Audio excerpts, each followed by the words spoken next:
이장이 그때 멍 때리고 나 아니 vs 근데 딱 그냥 멍 때리는 게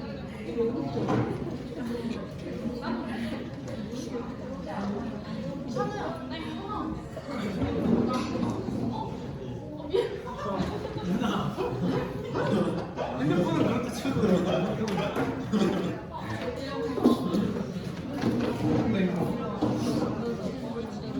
저희 시작하기 전에 먼저 좀 기도하는 시간 갖고 시작하도록 하려고 하는데요.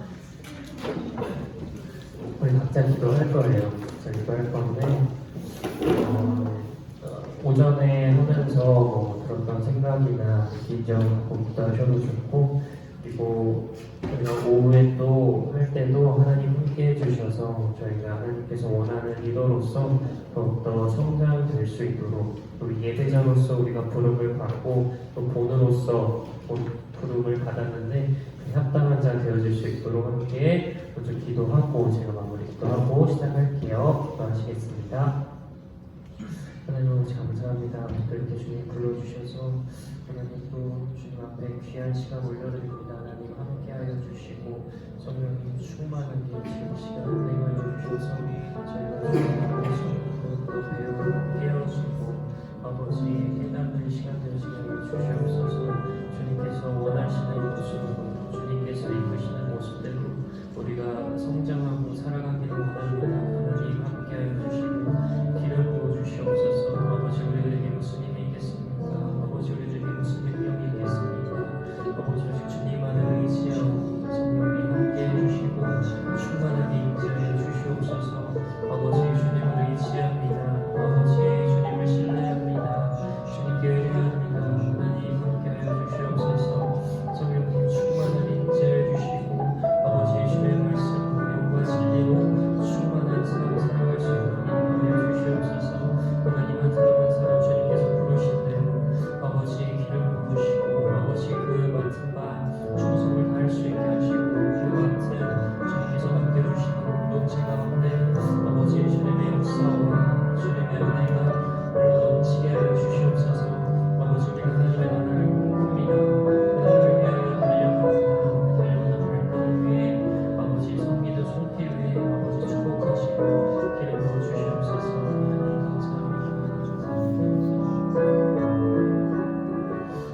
하나님 감사합니다. 하나님 감사합니다. 아버지 또 이렇게 또 주님 전에 주님 앞에 나와서 또 리더로서 하나님께서 부르신 그 뜻대로 살기 위해서 우리가 또 준비되어지는 시간을 갖습니다. 하나님 이 시간 가운데 함께 해주시고 주님께서 원하시는 바, 주님께서 우리들에게 뜻하신 바 온전히 이루어질 수 있도록 하여 주시옵소서. 성령님 우리들의 모든 발걸음과 손길들 인도하시고 축복하시고 기름 부으시옵소서. 감사드리며 예수 그리스도 이름으로 기도드렸습니다. 아멘. 이제 오후 예식 강의 파트 2 시작하도록 하겠습니다. 그럼 그 전에 그 리프 제가 설명을 드린다고 하고 깜빡했는데 리프가 뭐냐면 그 리듬 캠프거든요. 리듬 캠프고요. 그래서 뭐 캠프 리더, 캠프 1 뭐 이렇게 호칭을 할 거예요. 그리고 그 이제 히든 미닝이 있습니다. 그 나뭇잎 원래 그거를 의도하고 지었는데 근데 부르기가 리듬 캠프가 더 나을 것 같아서 그래서 나뭇잎이고요. 우리 한 사람 한 사람 한 공동체가 나뭇잎이 돼서 이제 리듬 청년부라는 공동체를 이루고 우리 청년부는 예수님께 깊게 뿌리 내려서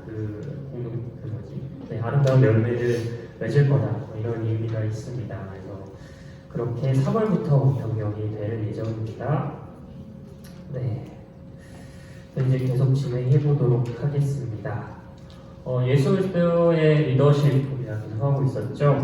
우리가 사실 이게 뭐 어떤 응용적인 측면을 다루는 게 아니라 본질적인 측면을 다루기 때문에 아마 여러분들이 다 아시는 내용일 수도 있지만 그래도 이제 그것을 통해서 우리가 더 이제 잊어버렸던 우리들의 본질과 또 성경에서 말하는 리더십들을 다시 한번 일깨우는 그런 또 시간이 될 것 같아요. 그래서 우리가 끝까지 집중해서 들어주시면 감사하겠습니다. 네, 마지막으로 이제 공동체 형성입니다. 공동체 형성 빌딩 어쩌고 이게 이제 저희가 리선 3.0의 주제가 이제 될 것 같기도 해요. 3.0 교재의 주제가 될 것 같은데, 죄송합니다. 여러분 나노 사회라고 혹시 들어보셨나요? 나노 사회 들어보신 분? 네. 다 혼자네.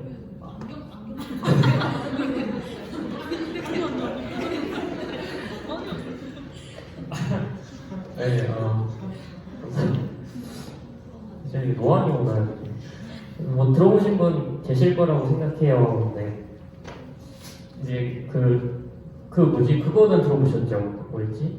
트렌드 코리아. 네, 그거 유명하죠. 그래서 그걸 이제 주도하는 그게 이제 서울대 소비심리학과인가 그건데, 하여튼 김남도 교수가 있어요. 서울대 교수, 소비심리학과 교수가 있는데, 이 교수가 2022년에 10대 트렌드로 제시한 말 중에 하나가 나노사회입니다.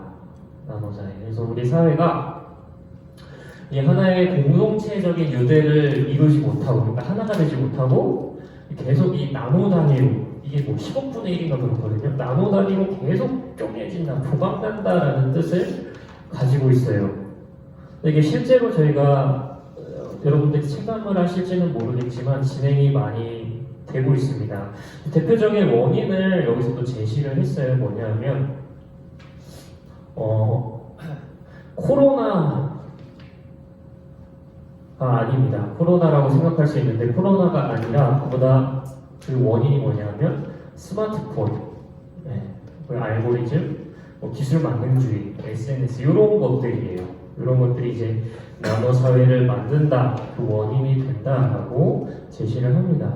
코로나가 이것들을 가속시키긴 했지만 어쨌든 코로나가 주 요인은 아니었어요. 코로나가 없었어도 예견된 미래였다라고 볼 수 있습니다.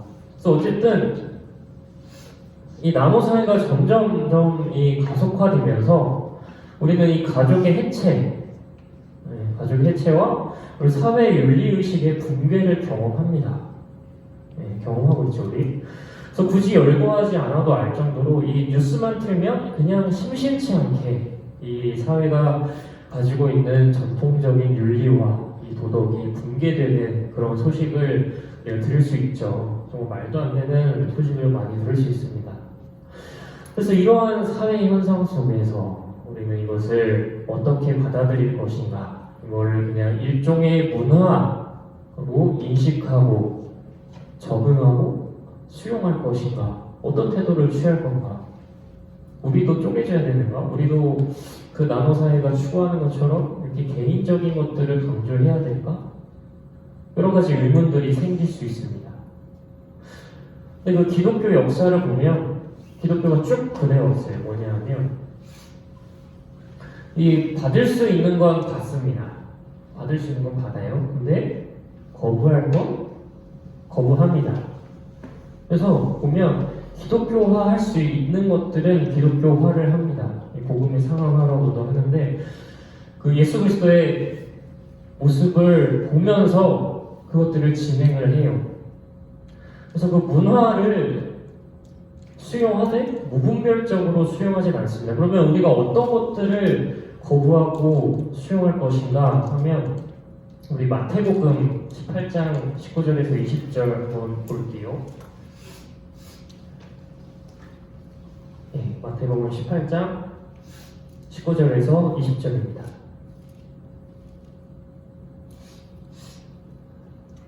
함께 읽겠습니다. 시작.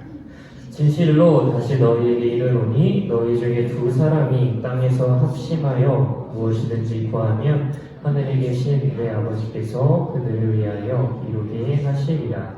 두세 사람이 내 이름으로 모인 곳에는 나도 그들 중에 있느니라. 아멘. 두세 사람. 두세 사람. 예수님은 보면, 예수님의 사역을 보면 자꾸만 소그룹을 만드세요. 자꾸만 그룹을 만드시고 두세 사람의 유대를 중요하게 생각하시고 또 공동체를 굉장히 중요하게 생각하시는 모습들이 많이 나옵니다. 심지어 그 그룹을 가족으로도 만드시거든요. 우리 마가복음 3장 33절에서 35절 말씀 함께 보겠습니다. 마가복음 3장 33절에서 35절 말씀이에요. 예, 찾으셨으면 함께 읽겠습니다. 대답하시되 누가 내 어머니이며 동생들이냐 하시고 둘러앉은 자들을 보시며 이르시되 내 어머니와 내 동생들을 보라. 누구든지 하나님의 뜻대로 행하는 자가 내 형제요 자매요 어머니이라. 아멘.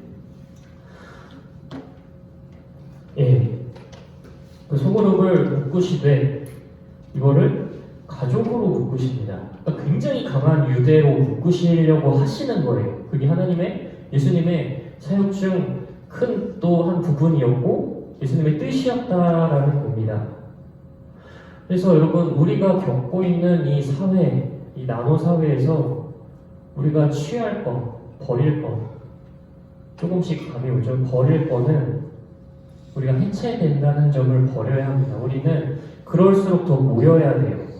그럴수록 이거는 시대를 역행한다라고도 볼 수 있을 것 같아요. 하지만 우리가 성경의 가치를 고수한다면, 우리가 성경을 믿고 따른다면, 예수님의 보여주신 그 모습들을 우리가 배우기 원한다면 우리는 이 해체, 가족의 해체, 공동체의 해체, 이 개인주의와 이런 것들을 배척할 수 있어야 합니다. 그래서 모이고 소그룹 만들고 가족같이 여기고 그런 모습들이 필요하다라는 거예요. 우리 히브리서 10장 25절 말씀 우리 또 함께 찾아볼까요? 히브리서 10장 25절 말씀입니다. 여러분 저 안 빠르죠? 느리죠? 네. 네? 히브리서 10장 25절. 네, 우리 함께 읽겠습니다. 시작. 모이기를 패하는 어떤 사람들의 습관과 같이 하지 말고 오직 권하여 그날이 가까움을 볼수록 더욱 그리하자. 아멘. 예, 모이라는 거죠. 모이기를 패하지 말고, 패하는 사람들의 습관이 있다라는 게 전제에 깔려 있어요. 그래서 패하는 사람들이 있습니다. 모이기 싫어하는 사람들이 있고, 모여서는 안 된다고 하는 사람들이 있고, 모이지 말자라고 하는 사람들이 있고, 모일 필요가 있냐라고 하는 사람들이 있어요. 하지만 그러지 말자라는 거죠. 모이기를 패하지 말고 더욱 모이자라는 겁니다. 특별히 그 날이 가까움을 볼수록. 그날은 뭐죠? 마지막 때죠.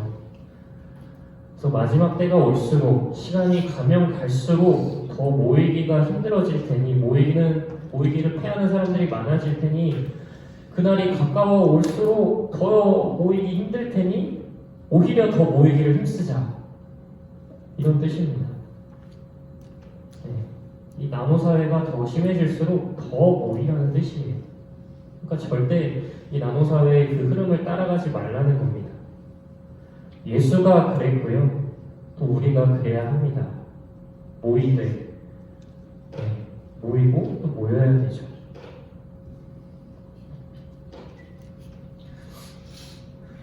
또 모인다고 또 다가 아니긴 해요. 모여서 또 하나가 돼야 되죠. 사랑으로. 네. 예수님께서 그 오두막 책 아시죠? 네. 영화로도 나왔었는데 그 책이 참 그 삼위일체에 대해서 표현을 되게 잘했다고 저는 생각을 해요. 이제 어떤 책이, 그 소설책인데 소설책인데 거기서 이제 예수님과 성령님과 하나님의 관계성을 표현하는데 되게 정말 아름답고 하나 되고 서로 사랑하고 서로 생각을 공유하고 커뮤니케이션하고 정말 아름다운 그 관계성을 보여주거든요. 근데 저는 그게 정말 맞다고 생각해요. 우리 요한복음 17장 11절 말씀 함께 보겠습니다. 요한복음 17장 11절 말씀입니다.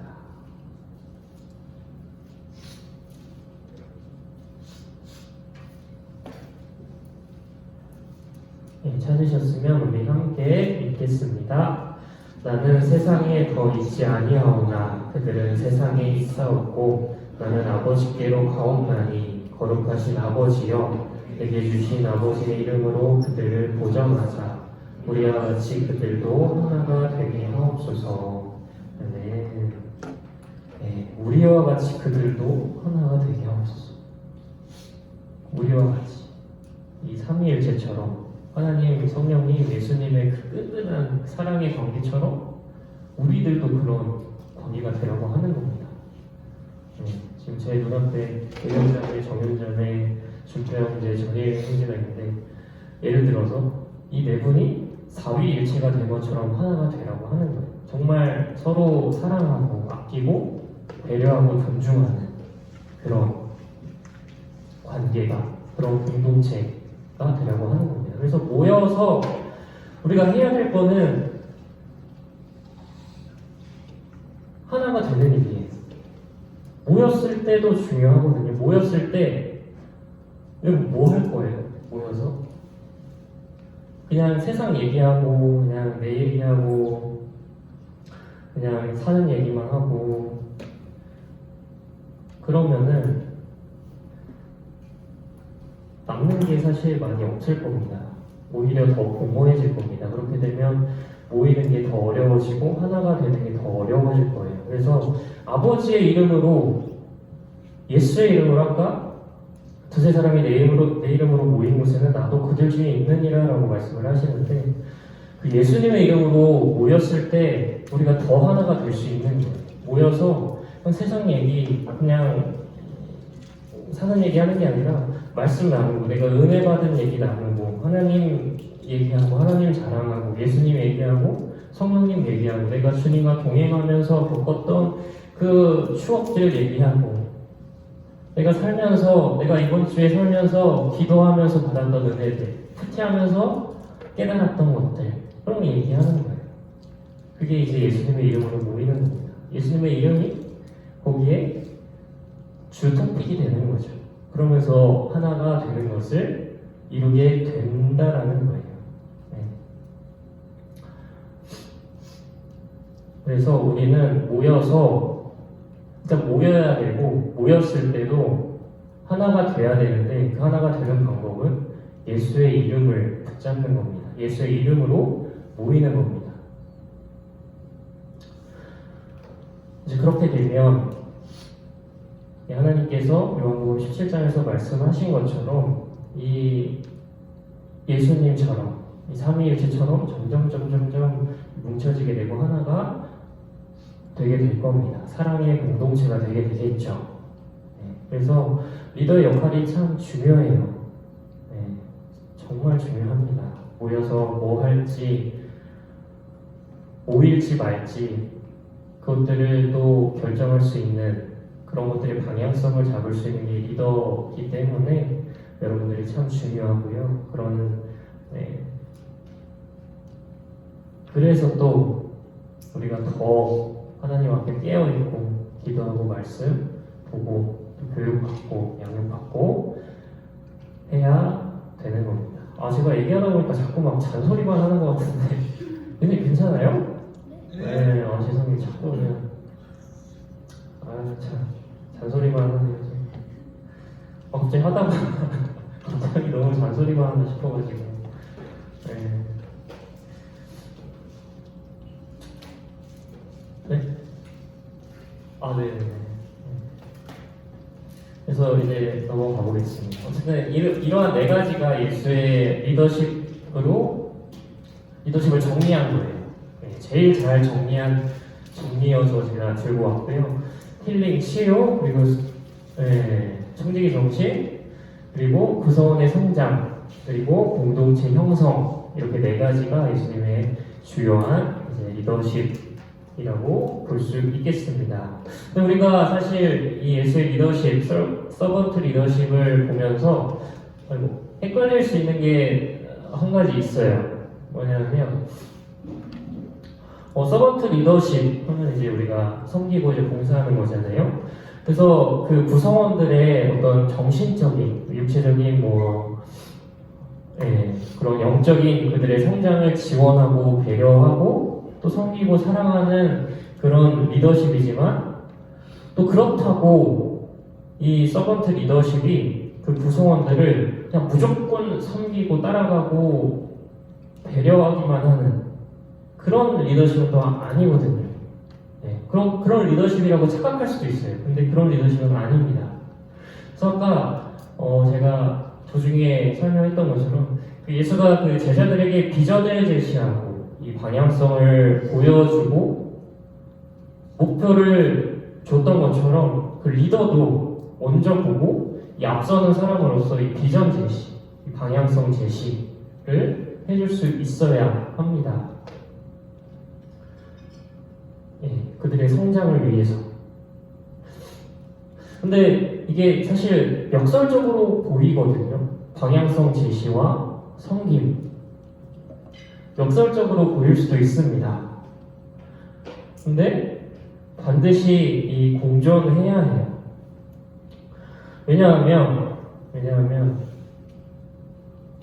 이 최근 리더십에서 이제 각광받는 주제가 하나 있어요. 아까 팀 엘모 얘기를 잠깐 했는데 이 팀 엘모가 이 주창하는 리더십 주제인데 뭐냐면 이 상반되는 두 개념을 혼합한 리더 상을 저는 이제 최고의 리더라고 생각을 합니다.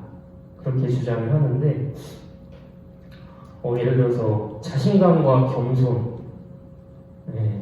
사실 언뜻 보면 되게 상반되잖아요.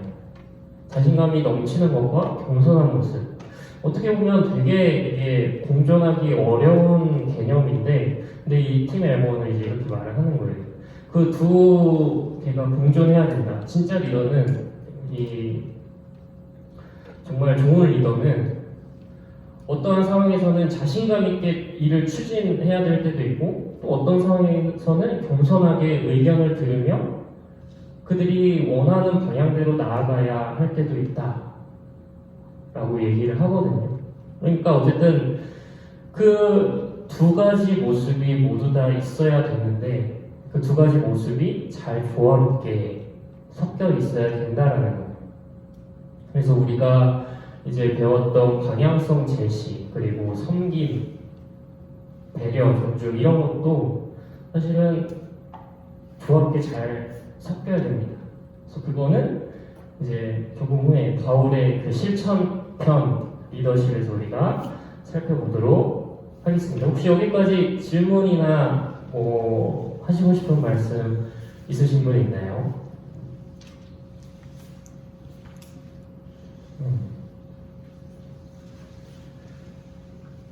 없으시면 넘어가겠습니다.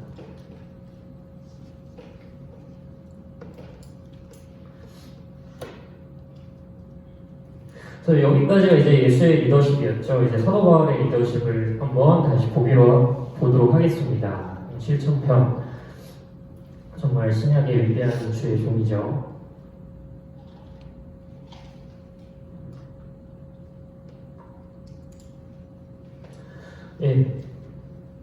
이 데살로니가 전서를 좀 주로 얘기를 하게 될 건데, 특히 2장을 좀 주로 얘기를 하게 될 거예요. 이 데살로니가 전서는요, 이 사도 바울의 13서신들, 그러니까 13서신들 중에서 가장 초기에 기록된 이 사도 바울의 첫 번째 선교 서신입니다. 그래서 이 사도 바울의 인간적인 면모, 그리고 사역의 열정, 그의 리더십을 잘 우리가 볼 수가 있어요.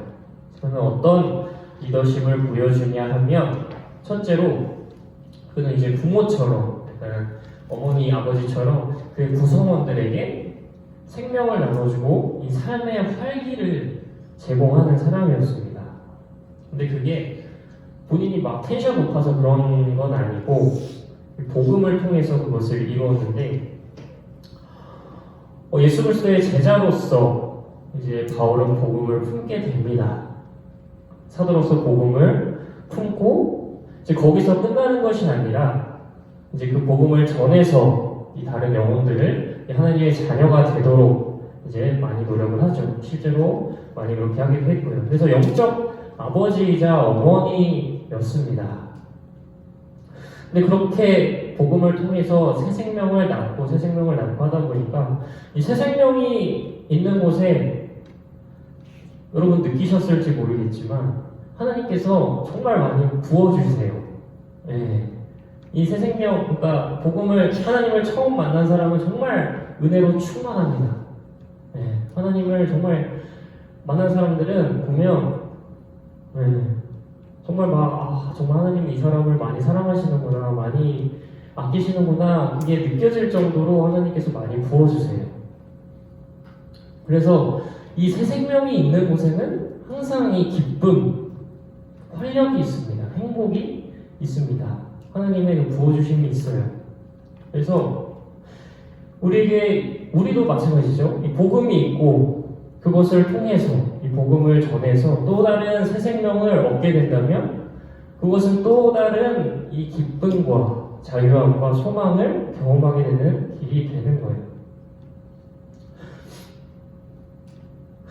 이제 새 가족들 이제 오죠. 새 가족들 많이 오는데, 이 새 가족들 그들을 품는 것, 그 생명들을 품는 게 또 우리의 한 역할입니다. 이 새로운 가치관을 심어주고, 이 복음을 알려주고, 예수 그리스도를 믿는 삶이 어떠한 것인지 우리가 깨우쳐주고, 그들을 키우는 것, 그것이 우리의 한 부분인데, 근데 여러분, 우리가 놓치지 말아야 할 게 있어요. 뭐냐면, 우리가 복음을 전해야 할 대상이요, 비신도만이 아니라는 겁니다. 지금은 크리스천한테도 복음을 전해야 돼요. 예수를 잘 알기 때문에 예수를 믿지 못하는 사람들이 있습니다. 예수를 너무 많이 들어서 예수가 익숙해져서 예수를 믿는다고 착각하고 있는 사람들이 있어요. 근데 그들의 삶을 들여다보면 이게 정말 예수를 믿는 사람의 삶일까? 정말 복음이 들어간 자의 삶일까? 라는 생각이 드는 사람들이 있습니다. 여러분, 그 사람들한테 복음을 다시 전해야 돼요. 그 사람들에게 다시 복음을 일깨워주고 다시 복음 앞에 서게 해야 됩니다.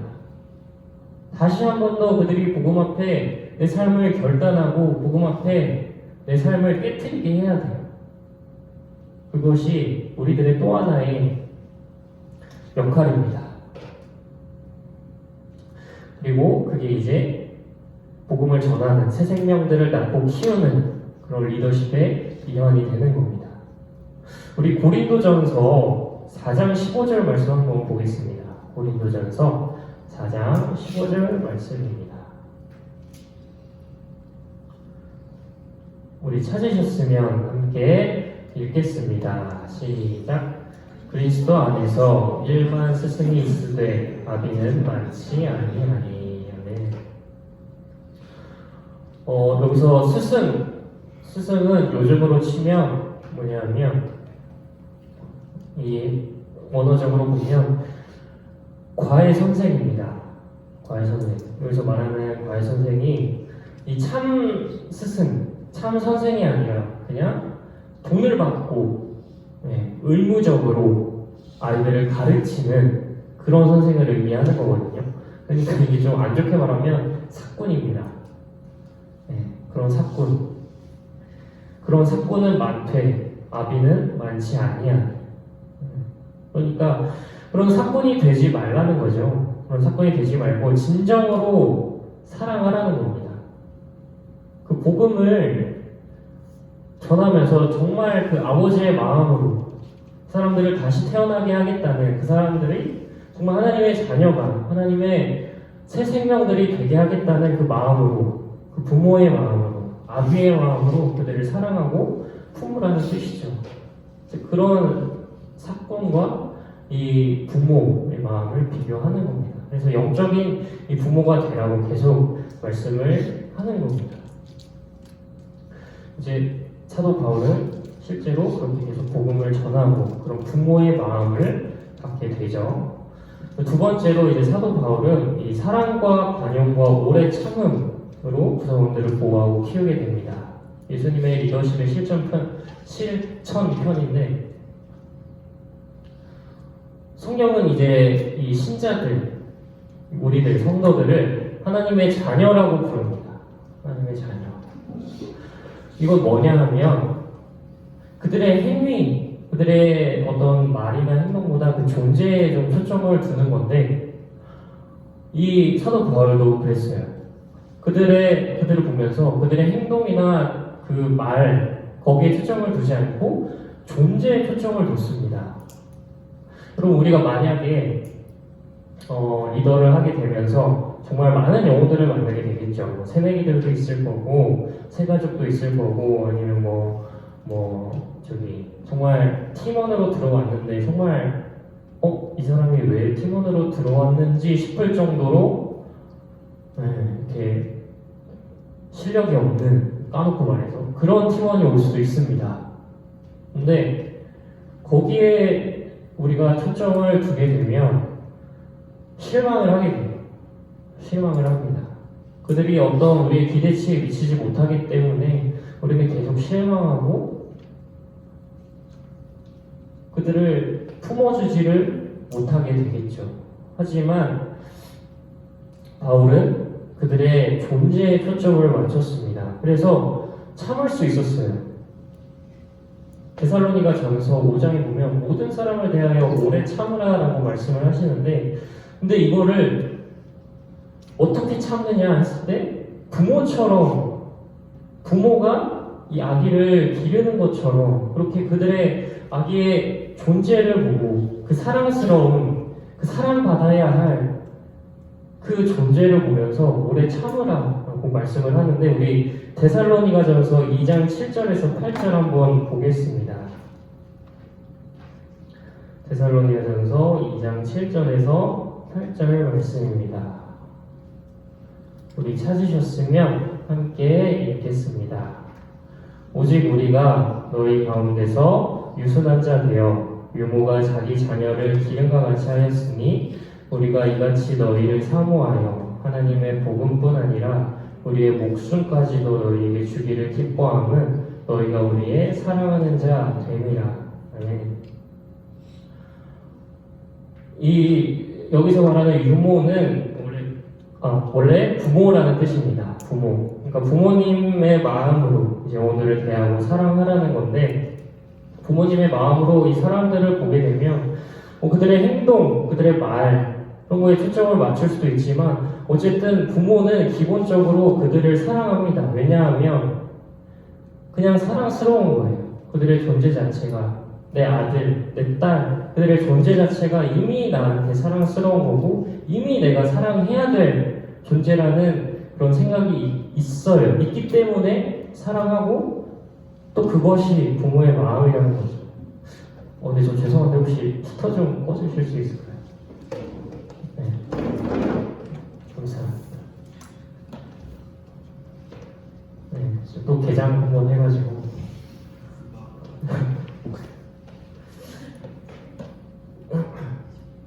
네, 어쨌든 부모님처럼 그들의 행위보다 만약에 부모가 아기를 보고 그들의 행위에 초점을 맞추면은 애가 막 찡찡대고 막 뭐 달라고 막 그러면은 너 네가 챙겨 먹어. 너 벌써 1살이나 됐는데 그러면 안 되지. 요렇게 되겠죠. 그러니까 그들의 초점은 행위가 아니었다는 거예요. 말보다 행동보다 존재였다라는 겁니다. 그래서 우리가 구성원들을 대할 때, 영혼을 대할 때도 그들의 존재에 초점 맞추기를 원합니다. 그래서 저도 사실은 제일 많이 노력하는 게 뭐냐면 사람들을 대할 때 이제 하나님께서 제게 맡겨주신 그 영혼들을 대할 때 그들의 존재를 여러분들의 존재를 많이 보려고 해요. 그래서 여러분들을 사랑하시는 그 하나님을 보려고 많이 노력을 하거든요.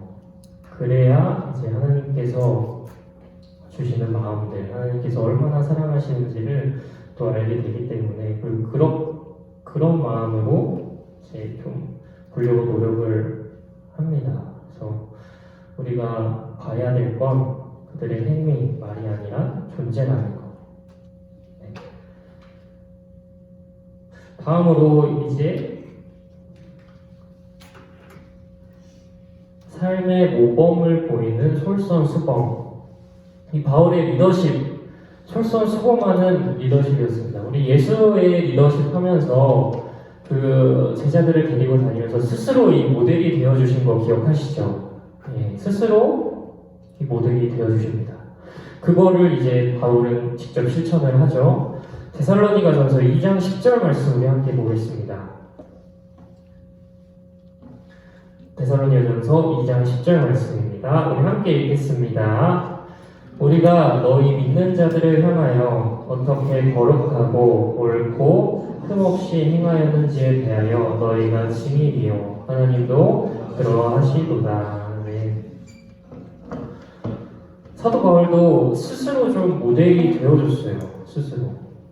여기서 이제 거룩하다, 옳다, 흠없이 행하였다 라는 말이 나오는데 이 거룩하다라는 거는 여러분도 알다시피 이 하나님과의 관계에서 이 구별된 삶, 경건한 삶, 하나님을 기쁘시게 하는 이 삶을 살았다는 뜻이고, 이 옳다라는 거는 다른 사람들에 대해서 이제 올바른 행위를 내가 하면서 살았다. 흠없이 행했다는 것은 이 하나님과 사람 앞에서 정말 책망받을 것이 없는 그런 경건하고 단정한 깨끗한 삶을 살았다는 거예요.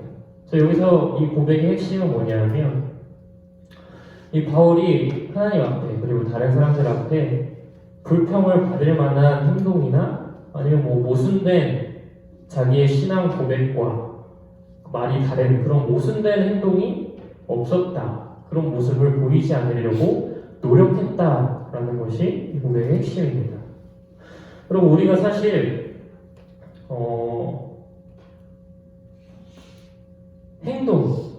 우리의 행동이 우리의 성품이 우리의 존재가 우리의 말보다 더 큰 목소리를 냅니다. 그게 더 영향력이 커요. 그래서 본이 되는 거, 예수님께서 제자들에게 행하셨던 것처럼 이 본이 되는 거, 이것만큼 이 우리 구성원들을 더 성장시키는 것이 없습니다. 그래서 100마디의 정말 말보다 이 하나의 거룩한, 하나의 한 번의 이 거룩한 행동이 더 영향력이 클 때가 있죠. 여러분, 제가 알아요. 여러분들 술 마시는 거 좋아하는 사람도 있고 여기 뭐 담배 피는 사람이 있는지는 모르겠어요. 네, 담배 피는 사람이 있다는 것도 알고 뭐 욕도 아직도 못 끊는 사람도 있고 뭐 야동도 좋아하고 가끔은 뭐 이성과 성적인 선을 넘는 분이 있는 분이 있다는 것도 알고 있습니다. 네, 뭐 유튜브 중독, 뭐 중독에 빠진 분들도 많겠죠. 인스타 중독, 페이스북 중독, 뭐 게임 중독, 뭐 SNS 중독 많겠죠. 근데 중요한 건 지금부터죠. 이제 하나님께서 리더로 부르셨는데 그런 거 다 끊읍시다. 다 끊고 하나님께서 우리를 부르신 거는 이 바울의 리더십, 예수님의 리더십처럼 우리를 본으로 부르신 거예요.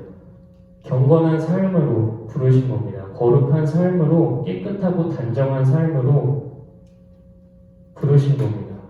그래서 우리는 그러한 단정치 못한 것들, 경건치 못한 것들 다 정리할 필요가 있다라는 거예요. 이제 3월부터 이제 본격적으로 리더로서 활동을 하시게 될 텐데 그 전에 정리할 수 있는 것들, 끊을 수 있는 것들 우리 기도하면서 다 끊으셨으면 좋겠습니다. 그리고 마지막으로 이 바울은 이 개인적인 상황과 형편에 따라서 적절한 리더십을 발휘하게 되죠.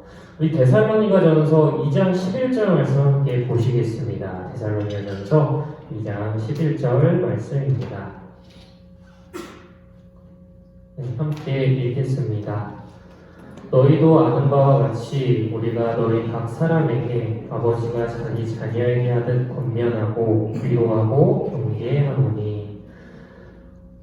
너희 각 사람에게, 이 바울의 그 사역을 보면 그 교회를 많이 세우죠. 교회를 많이 세우고 이 공동체적인 사역을 많이 합니다. 예수께서 공동체를 형성하셨던 것처럼 가는 곳마다 공동체를 다 세우면서 다녀요. 교회를 세우면서 다닙니다. 근데 한편으로는 그렇게 공동체를 세우면서 공동체 가운데 이제 이런 표현이 맞는 표현인지 모르겠어요. 하지만 이 가라지 같은 사람들이 있습니다. 가시가 되는 정말 이렇게 주머니 속에 악정 같은 사람들이 있어요. 성경 이제 바울의 표현에도 그런 사람들이 나오는데, 근데 중요한 건 각 사람에게 권면하고 위로하고 경계했다라고 하는데, 그게 뭐냐면 각 사람의 수준에 맞춰서 말했다는 거거든요. 여기서 권면, 위로, 경계가 개념이 다 달라요. 뭐냐면 권면은 곁으로 부르답니다. 곁으로 부르다요. 그래서 이 구성원이 뭘 잘 모르거나 실수를 했을 때는 그냥 조용히 곁으로 불러서 권하고 바른 길을 제시했다라는 거예요. 공동체의 구성원이 뭔가 실수했을 때 그 자리에서 바로 그냥 막 팩트 박아버리고 막 그런 게 아니라 끝나고 조용히 그냥 곁으로 불러서 바른 길을 제시했다라는 거죠. 그 사람의 수준에 맞춰서 만약에 뭐 그 사람이 공동체 가운데서 그런 말을 들어도 성장할 수 있는 사람이다. 그러면은 바울은 바로 경계를 했을 겁니다. 경계하노니, 이 경계는 뭐냐면 증인을 소환하다, 엄숙히 권면하다, 선언하다 라는 뜻이거든요. 이거는 그의 되게 강한 의미예요. 그래서 이 자녀가 심하게 그릇된 길로 가거나 게으르거나 반항하거나 할 때 강하게 바로 잡아준다는 뜻이거든요. 연단하다라는 의미도 갖고 있어요. 굉장히 강한 거죠. 그런 경계를 하기도 하고, 또 위로는 뭐 다들 아시죠? 위로하는 거. 이제 눌린 자들, 억울한 자들, 상처 받은 자들, 그런 자들을 일으켜 세워줬다라는 겁니다. 그래서 중요한 건 공동체를 이루고 공동체 하나됨을 계속 유지하고 가는 곳마다 공동체를 세우지만 어쨌든 개개인마다 다 다르다는 것을 인식하고 그들의 수준에 맞춰서 솔루션을 제공함으로써 그 공동체를 유지했다, 공동체가 하나됨을 지켰다라는 겁니다. 그래서 공동체이지만 또 하나됨이지만 한편으로는 개개인의 상황과 형편을 또 고려했다라는 거죠. 존중했다라는 겁니다. 그게 또 바울의 리더십 중 하나였습니다. 그래서 이렇게 이제 4가지로 바울의 리더십을 정리해 볼 수 있고요.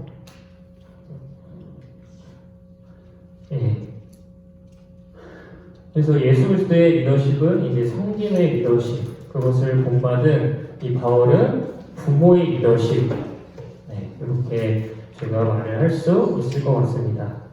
그래서 지금까지 예수님과 바울의 리더십을 알아봤습니다.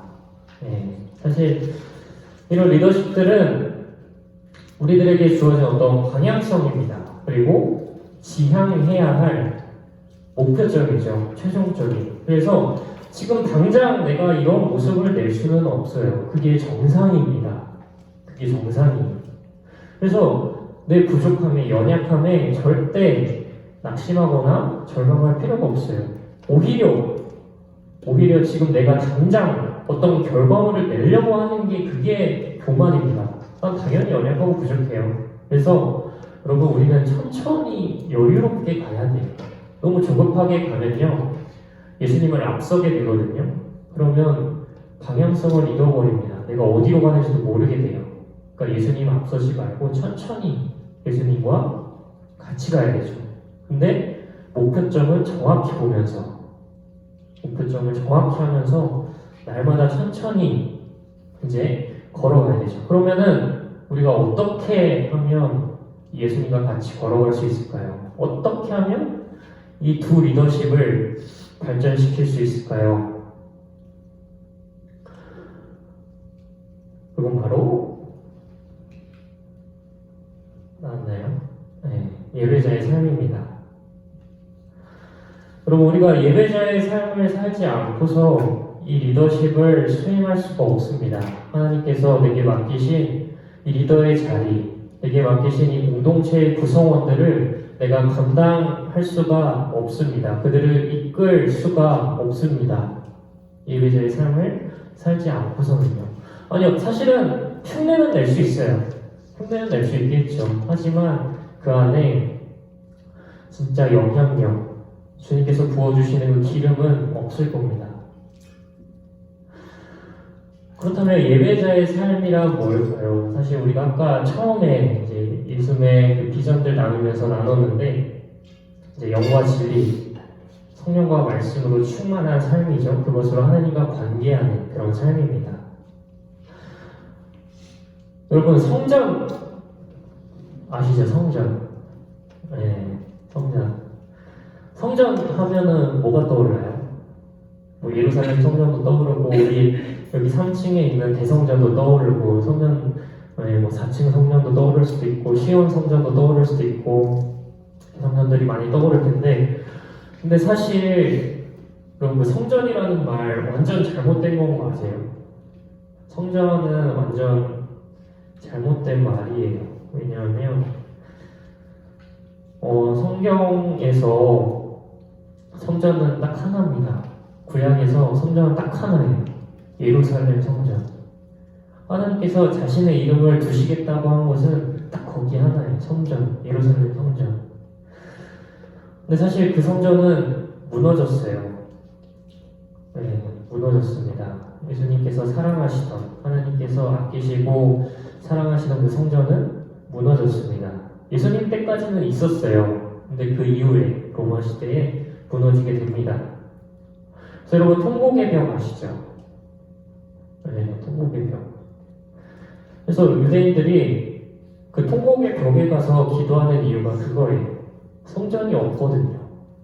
성전이 없으니까 그 성전 가는 그 길목에 있던 통곡의 벽에 가서 기도하는 겁니다. 그래서 성전은 없어요. 우리가 예배하는 곳을 성전이라고 하는 것은 잘못된 표현이에요. 엄밀히 따지면 예배당이 맞아요. 근데 여러분, 예배당이 맞는데, 근데 하나님께서 이 성전의 개념을 새롭게 하십니다. 뭐냐면 이제는 내가 성전이 되는 거예요. 우리 고린도후서 6장 16절 한번 보시겠습니다. 고린도후서 6장 16절 말씀이에요.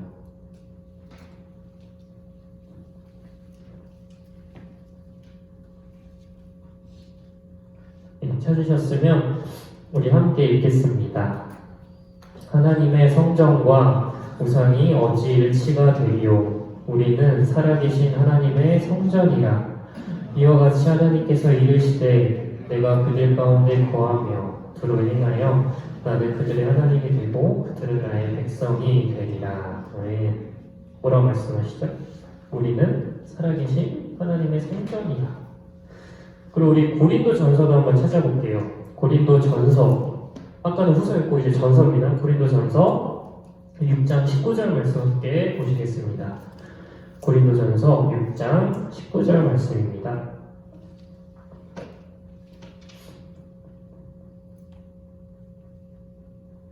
네, 찾으셨으면 우리 함께 읽겠습니다. 너희 몸은 너희가 하나님께로부터 받은 바 너희 가운데 계신 성령의 전인 줄을 알지 못하느냐? 너희는 너희 자신의 것이 아니라. 네. 성령의 전. 이 전이라고 하는 건 성전이 성전.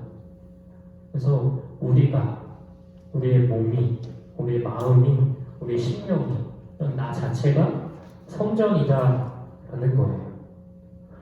그러니까 여러분, 우리가 막 담배 피고 술 마시고 뭐 음행하고 나쁜 짓 하고 그러는 거 성전을 더럽히는 행위라는 거예요. 그래서 여러분, 성전은 뭐죠? 예배하는 것이죠. 그래서 우리의 내가 성전이 됐는데 이 거룩한 성전에서 예배가 드려져야 되지 않겠습니까? 이 다른 세상의 것으로 채워지는 것이 아니라 정말 기도의 향이 올라가고 주의 말씀이 계속 되뇌어지고 영과 진리가 충만해져야 되지 않겠습니까? 우리의 성전이요. 그게 바로 예배자의 삶인 겁니다. 계속 예배가 드려지는 거죠. 그리고 그것이 곧 주님이 원하시는 참된 리더의 모습이고 그 모습을 가능하게 하는 원리입니다. 근데 자꾸 마이크에서 나는 소리인가요? 하여튼 그래서 우리가 배운 리더십들, 우리가 지금까지 이야기한 그런 리더십들 다 이 말씀에 기반한 리더십들이죠. 섬김, 청지기, 좋은 공동체 형성, 부모처럼 지키고 보호하고 양육하고 존중, 배려, 삶의 모범, 사랑. 여러분, 중요한 건 내 힘으로 안 된다는 겁니다. 여러분 되게 힘 빠질 수도 있어요. 나 막 이렇게 해야지 저렇게 해야지 했는데 근데 그것을 가능하게 하는 동력을 우리가 놓쳐서는 안 돼요. 그것을 가능하게 하는 동력은 기도와 말씀밖에 없습니다. 내 성전에서 계속 예배가 드려지는 것, 그 안에 계속 주님을 모시는 것, 그리고 주님이 하게 하시는 것, 그 주님이 하게 하는 것, 그게 우리의 동력입니다. 성령 충만할 때 되는 거예요. 그래서 우리가 예배자의 삶을 더 힘써야 됩니다. 성전된 이 우리의 몸과 심령이, 마음에 이 영과 진리가 충만해야 되는 거예요. 그게 될 때 하나님께서 우리를 참된 리더로서 세워 나가실 것입니다.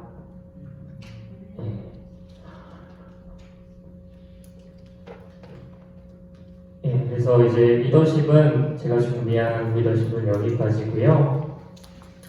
다음으로 이제 책 추천 한번 해드리려고 합니다.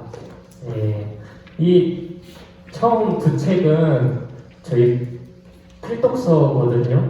제가 좀 이따 설명 한번 해드릴 거예요. 바로 설명 한번 해드리려고 하는데 필독서고 뒤에 거는 이제 추천책입니다. 이 책 굉장히 유명한 책이고 특히 우리 셀리더들 이거 한번 읽어보셨으면 좋겠고 부팀장님들도 꼭 한번 읽어보셨으면 좋겠어요.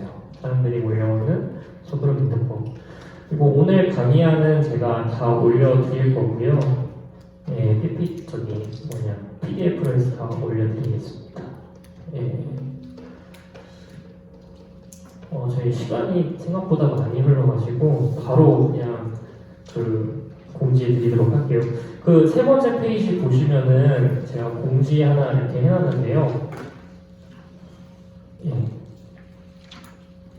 한번 함께 볼까요?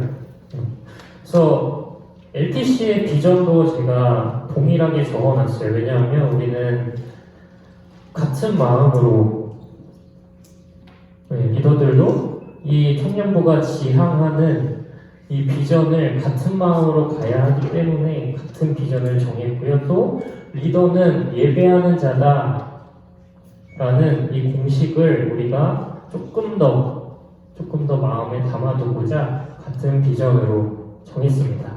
그래서 교육 목적은 이제 삶을 통해서 이 참된 예배, 제가 계속 말씀드렸죠. 참된 예배를 드리면서 또한 우리들이 맡겨주신 그 팔로워들을 그러한 예배자로 세워주는 리더가 우리가 되도록 할 겁니다.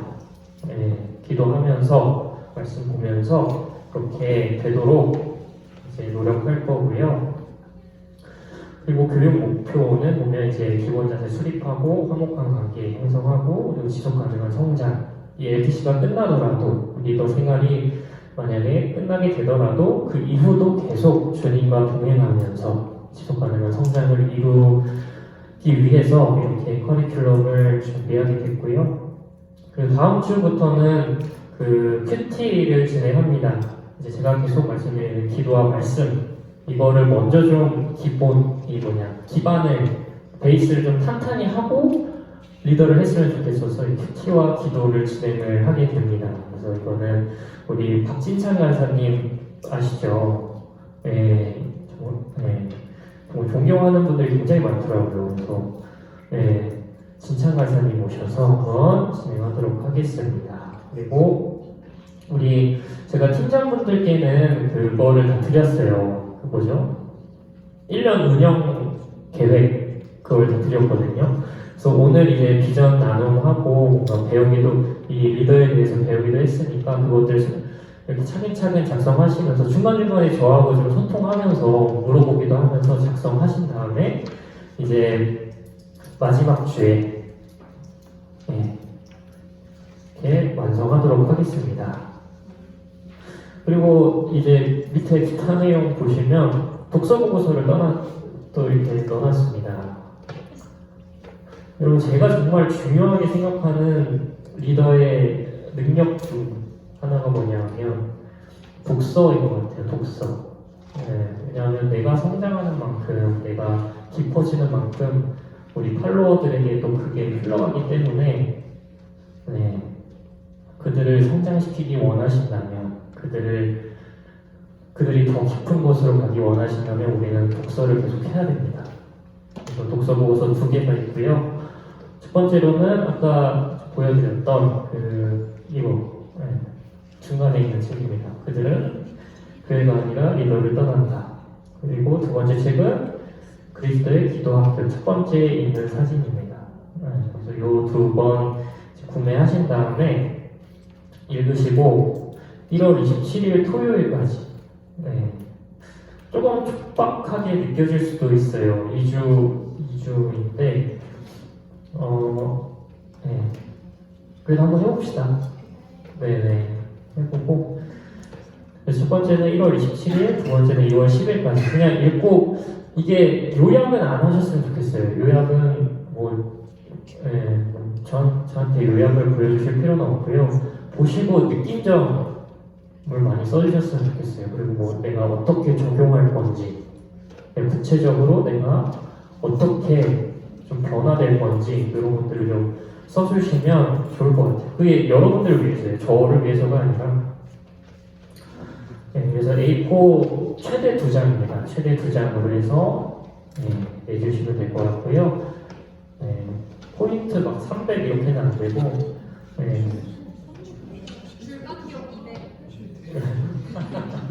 불가능해요. 4단 200이요? 그러면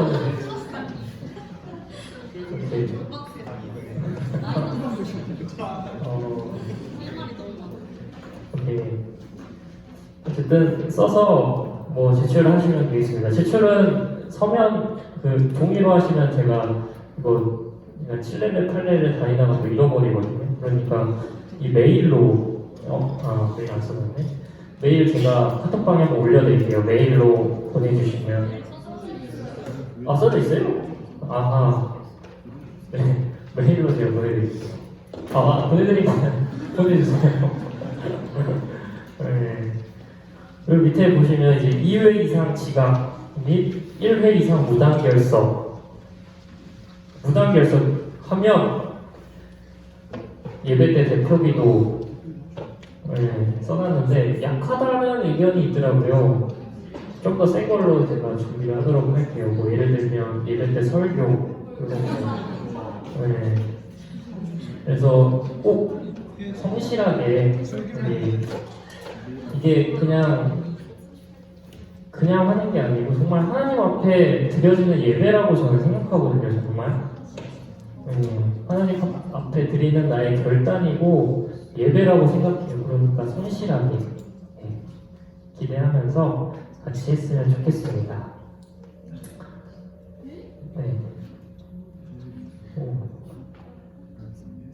약간 무섭다.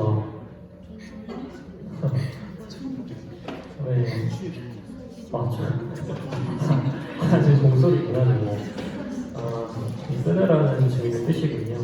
알겠습니다. 그럼 여기까지 하고, 다음으로 이제 그룹 액티비티 할 텐데, 우리 10분 쉬고, 이제 또 진행하도록 하겠습니다. 우리 10분 휴식하고, 2시 10분까지 이 자리에 모이도록 하겠습니다.